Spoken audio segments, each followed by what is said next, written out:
Good morning and welcome to SDGIC course. आज हम पढ़ेंगे गणित और गणित में सीखेंगे परिमेय संख्याओं के विषय में। तो हम अपना पाठ शुरू करते हैं।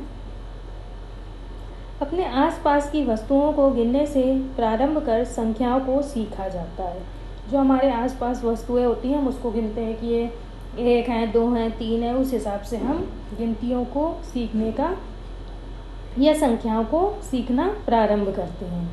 गिनने में प्रयोग की गई संख्याओं को गणन संख्या या प्राकृतिक संख्याएं कहते हैं। जो हम गिनते हैं 1, 2, 3, 4, 5, ये सब जो गिनतियां हैं उसको हम प्राकृतिक संख्या कहते हैं, यानी कि इसको नेचुरल नंबर कहते हैं। आप जानते हैं कि 1, 2, 3, 4, 5 प्राकृतिक संख्याएं हैं। शून्य की खोज होने पर प्राकृतिक संख्याओं में शून्य को सम्मिलित करने पर हमें पूर्ण संख्याएं 0 मतलब 0, 1, 2, 3, 4, 5 और इसी तरह आगे की संख्याएं प्राप्त हुई। इसके बाद प्राकृतिक संख्याओं के संगत ऋणात्मक पूर्णांक, ऋणात्मक मतलब जो निगेटिव हुए, -3, -2, -1 को भी पूर्ण संख्याओं में सम्मिलित कर लिया गया। मतलब जो पॉजिटिव संख्या हुई 1, 2, 3, 4, 5 ये भी, और जो निगेटिव संख्या हुई -1, -2, -3 ये सारी संख्याएं पूर्ण संख्या बन गई। और इस प्रकार संख्या पद्धति को पूर्णांकों तक विस्तृत कर लिया गया। पूर्णांक मतलब पूर्ण अंक। पिछली कक्षाओं से आप भिन्नों से भी परिचित हैं। आप इन भिन्नों पर योग, घटाना, गुणन और विभाजन अध्ययन कर चुके हैं। इस इकाई में हम परिमेय संख्याओं की अवधारणा प्राप्त करेंगे। हम भिन्न संख्या की योग सीख चुके हैं, घटाना उसको कैसे किया जाता है वो भी सीख चुके हैं, गुणा कैसे किया जाता है और उसका विभाजन या भाग कैसे दिया जाता है ये हम सब सीख चुके हैं। आज हम इसकी अवधारणा जो भी है उसको क्लियर करेंगे। परिमेय संख्याओं की अवधारणा आप पढ़ चुके हैं कि विपरीत स्थितियों को व्यक्त करने के लिए पूर्णांकों का उपयोग किया जा सकता है। विपरीत स्थितियों को मतलब जो माइनस है उसमें भी हम पूर्णांकों यूज़ कर सकते हैं। इसी प्रकार कई स्थितियों में भिन्नात्मक संख्याओं को भी प्रयोग में लिया जाता है।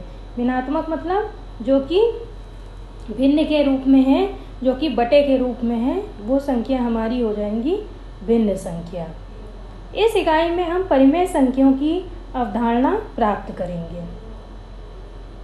तो इसमें हम को ये देखना है कि उदाहरण के लिए इससे स्पष्ट हो जाएगा।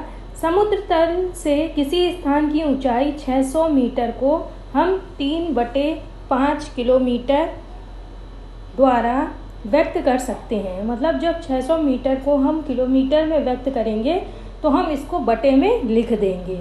तो जब बटे में हो जाएगा तो ये हम इसको भिन्न में, जो नेचुरल नंबर था हमारा प्राकृतिक संख्या 600 को हम 3/5 में लिखकर इसको क्या बना देंगे, भिन्नात्मक संख्या बना देंगे। क्या समुद्र तल से 600 मीटर की गहराई को 3/5 किलोमीटर गहराई में व्यक्त कर सकते हैं। अब इसमें इन्होंने कहा है कि हम इसको क्या ऐसे, जो नेचुरल नंबर है प्राकृतिक संख्या 600 को हम 3/5 भिन्न के जैसे व्यक्त कर सकते हैं। समुद्र तल से नीचे 3/5 किलोमीटर को हम -3/5 किलोमीटर के रूप में व्यक्त किया जा सकता है। माइनस मतलब निगेटिव, यानी कि नीचे।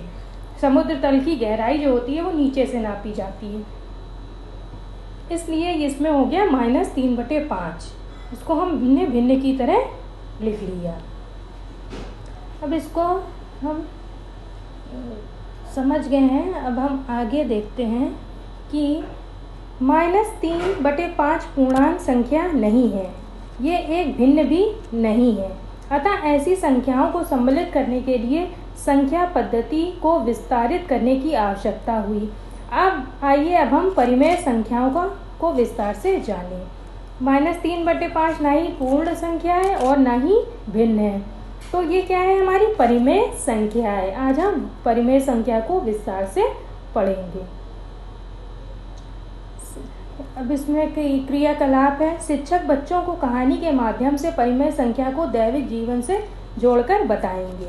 जैसे दैनिक जीवन में हम कैसे समझ पाएंगे कि जैसे किसी भी चीज़ का हम बंटवारा करते हैं, कोई भी संपत्ति है, कोई भी खेत है, तो उसको जब हम 2 भागों में बांटेंगे तो वो बराबर बराबर हो जाएगा।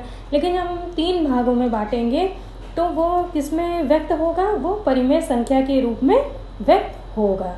इसमें देखिए उदाहरण के तौर पर उदाहरण दिए हुए हैं। संपत्ति का बंटवारा, किसान के खेत को उसके 3 बेटों में उसकी वसीयत के आधार पर बंटवारा।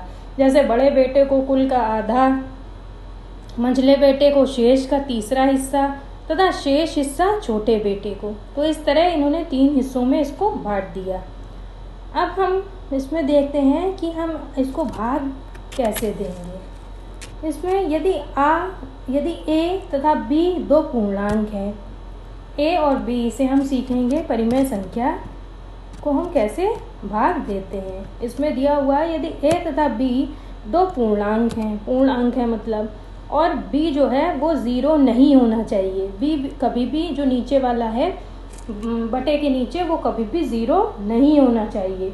तो a को जब हम भाग देंगे b से तो किस तरह से देंगे, यह अब हम आपको कल पढ़ाएंगे। अब इसमें आपको जो भी ना समझ में आए वो पूछ लीजिएगा, फिर हम इसी ग्रुप में मैसेज कर दीजिएगा। बाकी हम लोग कल अपनी नेक्स्ट क्लास में कंटिन्यू करेंगे।